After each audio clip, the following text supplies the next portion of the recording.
last time on Dragon Ball Z.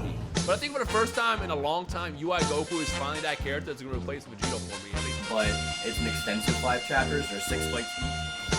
Will the community agree with me about Ultra Instinct Goku? Will they agree with my assessment on Mortal Kombat 11 Aftermath?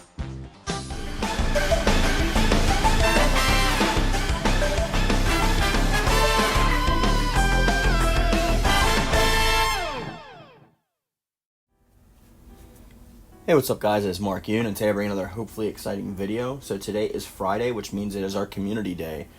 So the videos this week were a little light because there was some different news going on. So the first video that we're going to be responding to are the comments that I got receiving from my Ultra Instinct Goku video in Dragon Ball FighterZ that had Rhymestyle and Ragaroth in it. So without being said, we're going to jump right into the comments, guys. Bruce Lee says, I've been burned out on Dragon Ball period. That button mashing kind of game gets boring real quick due to that type of gameplay. Boring, and not to mention Dragon Ball is overrated to me, but they should have left the Dragon Ball game in the Budokai format because you could actually have fun using a gameplay and a tactical and strategic way of playing, like Tekken, Soul Calibur, or Mortal Kombat, etc. I would say that that's probably a hot take because most people in the community think that Dragon Ball FighterZ is probably the closest representation to a technical fighting game outside of like other fighting games, especially because Arc Sys is known for doing that. And as far as it being button mashy, it's not a button mashy game. Like there's techniques and moves that you're supposed to do, and counters and blocks and dodges and special attacks and level 1 through 3 attacks. So if you're button mashing, that's just your gameplay style, and you should probably lab the characters in the tutorial because there's definitely better ways of playing them than just button mashing, because I guarantee if you button mash, you're going to get beat like every time, especially because there's a certain meta to the game with characters that synergize really well together and teams that'll literally overtake you if you don't do certain things.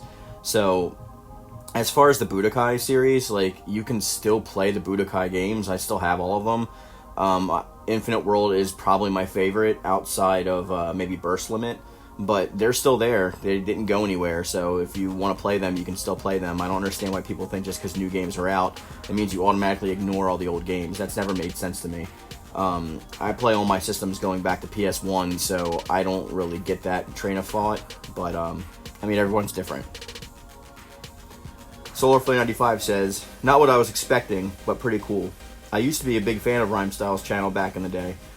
I know I talked about this with Matt separately, but we were supposed to do Soul Calibur lore videos this week from the museum after unlocking a bunch of stuff from Libra of Souls, but unfortunately, well, not unfortunately, fortunately, the Mortal Kombat Aftermath launch coincided with this week early enough. So I kind of had to like put that on the back burner just so I can cover this while it's still newsworthy. Even though these videos did garbage this week, I still like doing them for myself. And I know a lot of my subscribers are here for Soul Calibur, and I apologize to those of you when I upload stuff about like Tekken and Mortal Kombat and stuff like that. But I still like them, and they're still passionate to me. So I really only do the videos that I like and that you guys request, and the lore's coming, don't worry, but it takes a lot more research than just like one of these videos does. So Ragaroth says, oh yeah, 2 things that I forgot to mention. One nitpick is that I had to kind of wish that to stick the pure white gray spirit bomb move from Xenoverse 2. I totally understand why he didn't. That was made up for the game, so he just had an ultimate. I just figured that if 17 had a super electric strike from Xenoverse, maybe UI Goku could get that. While it's obviously hard to know now, I have a hard time imagining him being anything lower than mid-tier. Also, it was kind of surreal seeing my gameplay in the background while Rhymestyle was talking. Laugh out loud. Yeah, we also talked about this. If you guys don't know Ragaroth, go subscribe to his channel. He was also on that video with me and Rhymestyle. And, yeah, as far as Xenoverse 2 goes, like, they just make moves up just to get the characters out there. But usually, as everyone knows, fighters tend to be a little bit more towards the actual, I don't want to say canon, but like actual moveset of the characters, and they're more developed and thought out. there's a lot of like copy and paste going on in Xenoverse. I always compare these two games, like Xenoverse and Fighters, to the modern day Tenkaichi and Budokai, because they fill a similar asset. Obviously, even though Spike Chunsoft doesn't really exist anymore, but well, Spike does, not Spike Chunsoft. As far as like imagining him being anything lower than mid tier, like the meta in Fighters always changes. Like some characters are at the top, and then sometimes they get dropped down. Like GT Goku was reigning champion in that game for a while, until new metas came out that actually like put him down and patches and stuff like that. So he is top tier right now. I'd even say he's in top 10. The jury's still out for me whether he's as good as Saiyan Saga Vegeta or as Bardock, but I guess with like time will tell, like if someone discovers like a glitch in the armor, if you will. Patriots1112 says, I noticed you're wearing a Dragon Ball shirt and the topic was Dragon Ball. Nice touch. Also, happy Memorial Day. I try to do that, like the limited number of t-shirts that I have, because I constantly outgrow them and promote them to pajamas. But I used to have like a ton of like Dragon Ball shirts. Like back in the day, I had like half my closet was Dragon Ball. Now I think I have like 2 or 3 of my shirts are Dragon Ball.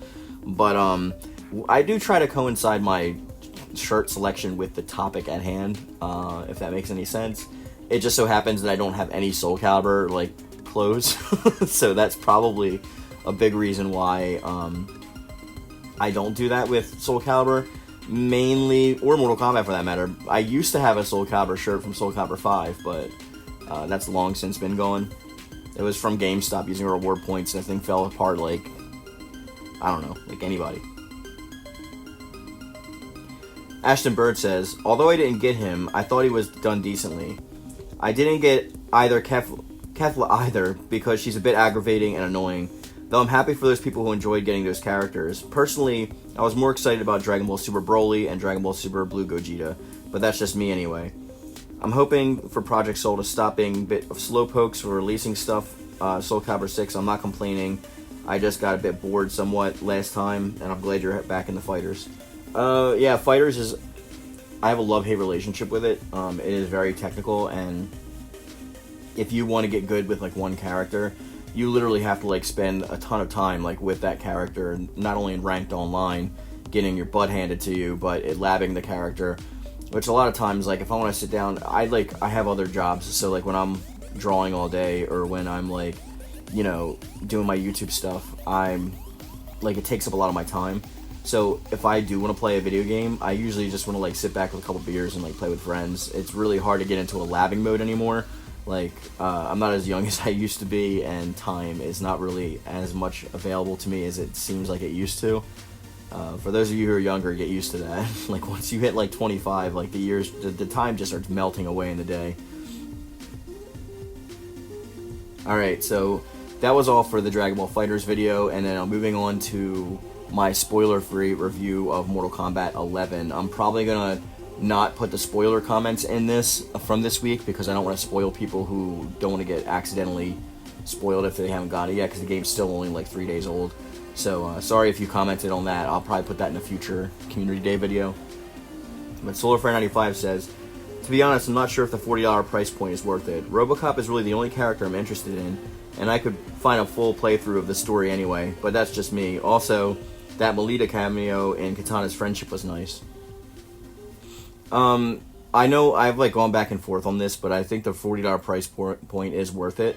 Mainly because like we're not paying for value from a pack, where like the company's trying to get a return on investment for a production that they've paid into the game, and cinematics cost a lot of money and a lot of resources to actually like do. And it's very rare that in a game that we get like a bunch of extra story stuff after launch, especially incorporating new characters. I haven't even seen this with NetherRealm Studios before. Most of the time they just pump out character packs, and then like those characters have nothing to do with the base story. And I'm one of those people that I like to go back and forth and play the stories over again after I beat them. Just sometimes I want to see it and watch it like a movie, and I'll play it. Sometimes I'll try it on harder difficulties. It just depends on what my mood is. But I personally think it's worth it, especially for the amount of content that we get. There's like, I mean, with the update patch, there's extra equipment and stuff like that as well. There was like there's a whole new meta in the game because now they introduced like the third augment slot is open. They also changed it so that like not specific augments can go in specific characters. They updated the move data for some of the characters. Like some of them are a lot faster and have better combos, such as like Nightwolf. Sindel actually plays a little bit better. Yeah, Melina was fun in the friendship, but they changed a lot more than just adding 3 characters in story. And I know everybody got the stages and the friendships, but there's a lot in that patch that like people don't really know, and I probably should do a patch notes for that because there's a lot of hidden stuff in there. Terrence Sproul says, I really like Aftermath's ending. Shang Tsung is really a badass. So this isn't too spoilery, so that's obviously everyone knows Shang Tsung is in the game. But I can't touch too much on this because I want this to be non-spoilery as well. If you want to see my thoughts on that, then you can go check out my spoiler review that came out on Thursday. So Hamir says, I hated what they did to Sindel. Shang Tsung was pretty badass though, his whole thing. Not a fan of either ending, but the good one could have happened without this DLC, and the evil one was just a repeat of Injustice 2's ending. I don't think I can add any more to the topic. I somewhat agree with you. I don't agree with you the good ending. I totally agree with you the bad ending. I also have a different take on Sindel that most people don't have. Again, if you haven't seen my spoiler video, then you should probably check that out, because I don't want to mention stuff in here and throw people off on accident.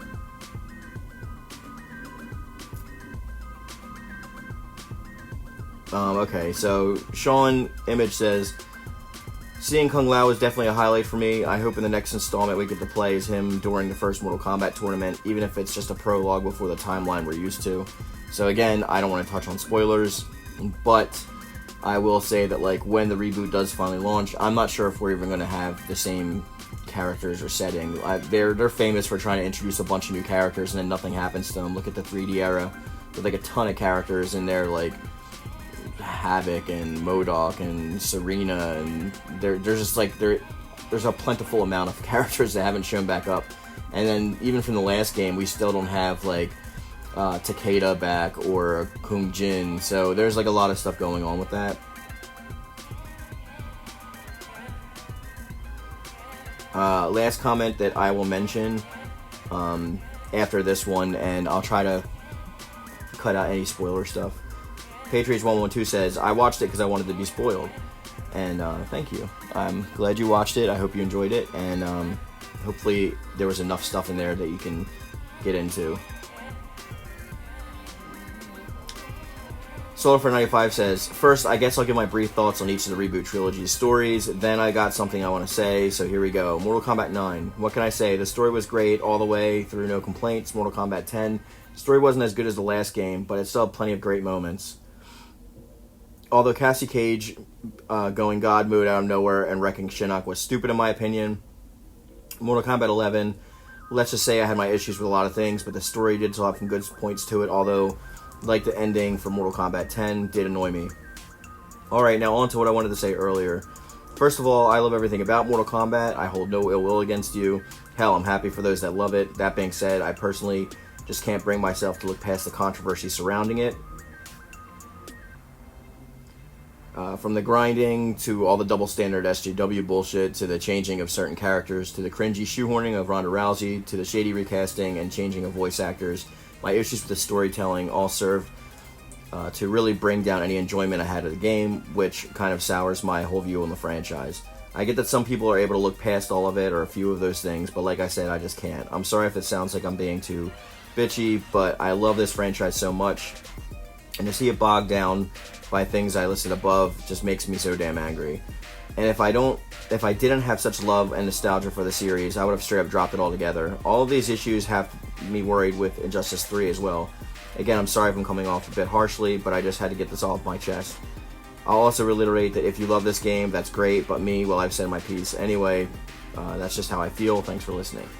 So, there's a lot to unpack there, and I don't want to get into everything because I've had private conversations with Matt about that stuff. But as far as Mortal Kombat 11 stuff goes, because I don't want to get too much off topic, there were some things that annoyed me in early development, and there's some people that are on the actual development team that push for certain things. which I don't want to get into too much. I try not to politicize this channel, but there's certain characters that try to push their agendas, and they obviously like did get away with some of it, and it kind of takes away from the feel and whole aesthetic of the actual franchise itself. I do think they've come back and reinvigorated that with Aftermath. There was a lot less of that I've seen, and certain characters that were like really pushed upon us were nowhere to be found, or they're in one cutscene, but it's like pretty arbitrary.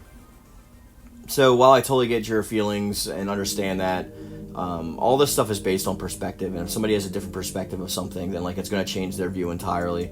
So I don't think anyone's necessarily wrong for holding a certain opinion, and you're allowed to like or dislike whatever you want. Like, it's not like anybody can dictate to you what is quality. I just got a comment today from somebody saying that like you should play Tekken instead because it's like better. Everybody has their things that they like playing, and there's certain aspects to all of these games that are bad, and there's certain aspects to all these games that are good. It just depends on whether the pros outweigh the cons, and that's something that's up to the individual based on their past experiences and based on like themselves as a person and what they find entertaining. It's not up really to anybody to tell you like what's good and what's not. There's some, I'm going to tell you right now, there's been some crappy games that I knew were crappy that I still loved. I mean, a lot of people rag on like Resident Evil 5, for example, and that's in my top 10 favorite games of all time. So I can't really go along with like anything that anybody says that should be bad or good. There's been times where like I hated the Call of Duty series and ragged against it, and there's times when I enjoyed playing with my friends. So all of that stuff falls into someone's like individual like subjective opinion, and there are objective truths in there, don't get me wrong. Like, there are factual things that like are bad or should have been changed or should have not ever come to fruition in the first place, but how that's interpreted is up to the individual. And they're not really looking to appease us in the first place. They're looking to appease investors, so they're just looking for numbers. And a lot of those like controversial decisions they make will drive some sales up. They will drive some longtime fans away, but they will bring new people in. That's already been proven. But with that being said, guys, thanks for commenting, and I can't wait to highlight your comments in next week's Friday video. But for now, we're going to bring it to a close, and always leave comments down below if you would like to have the chance of me reading them. And with that being said, peace.